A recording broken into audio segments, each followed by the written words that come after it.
ನಾನಾರು ಕಶ್ಯಪ ಬ್ರಹ್ಮನ ಮಗ, ದಿತಿಗರ್ಭ ಸಂಜಾತ, ಚತುರ್ಮುಖ ಬ್ರಹ್ಮನ ಮೊಮ್ಮಗ.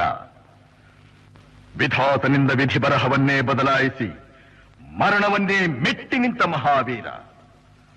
ಅದಿತಿಯ ಮಕ್ಕಳ ಅಟ್ಟಹಾಸವನ್ನು ಸುಟ್ಟು ಆದಿತ್ಯರ ಅಟ್ಟಹಾಸವನ್ನು ಮಟ್ಟ ಹಾಕಿದ ಸಾಹಸಿ.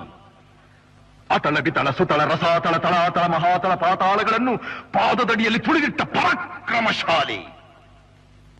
ಅಡಿಯಿಟ್ಟರೆ ಬೆರೆಯುವುದು ಭೂಮಿ, ತಲೆ ಎತ್ತಲು ಬೆಚ್ಚುವುದು ಭಾನು, ಕೈ ಎತ್ತಲು ನಡುಗುವುದು ಸೃಷ್ಟಿ. ಚತುರ್ಮುಖನ ಸೃಷ್ಟಿಯೇ ನನ್ನ ಆಜ್ಞೆಯನ್ನು ಪಾಲಿಸುತ್ತಿರುವಾಗ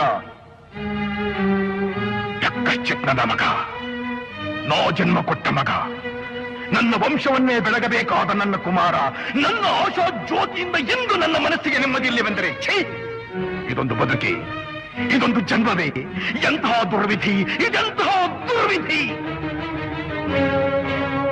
ನಾನೇ ಸರ್ವಶಕ್ತನೆಂದುಕೊಂಡರೆ ಅದಾವ ಶಕ್ತಿ ನನ್ನ ಎದುರಾಗಿ ನಿಂತು ಕಾಡುತ್ತಿದೆ. ಅದಾವ ಶಕ್ತಿ ಪುತ್ರನನ್ನೇ ಶತ್ರುವನ್ನಾಗಿ ಮಾಡಿದೆ. ಅದಾವ ಶಕ್ತಿ ಅವನಿಗೆ ನನ್ನನ್ನು ಎದುರಿಸುವ ಧೈರ್ಯ ತುಂಬಿದೆ. ಅದಾವ ಶಕ್ತಿ ಅವನಿಗೆ ಸಾವು ಬರದಂತೆ ತಡೆದಿದೆ. ಅದಾವ ಶಕ್ತಿ ನನ್ನ ಮುಖ ಭಂಗ ಮಾಡಿ ತಲೆ ತಗ್ಗಿಸುವಂತೆ ಮಾಡಿದೆ.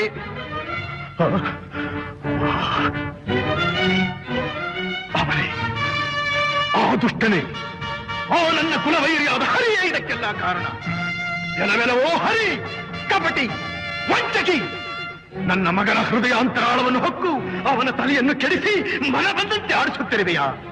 ನಿನಗೆ ಪೌರುಷವಿದ್ದರೆ, ಪರಮ ಪುರುಷೋತ್ತಮನೇ ನೀನಾಗಿದ್ದರೆ, ನನ್ನಂತೆ ನಿಜವಾದ ಗಂಡು ನೀನಾಗಿದ್ದರೆ ಬಾ, ಬಂದು ನನ್ನ ಎದುರಿಗೆ ನಿಲ್ಲು.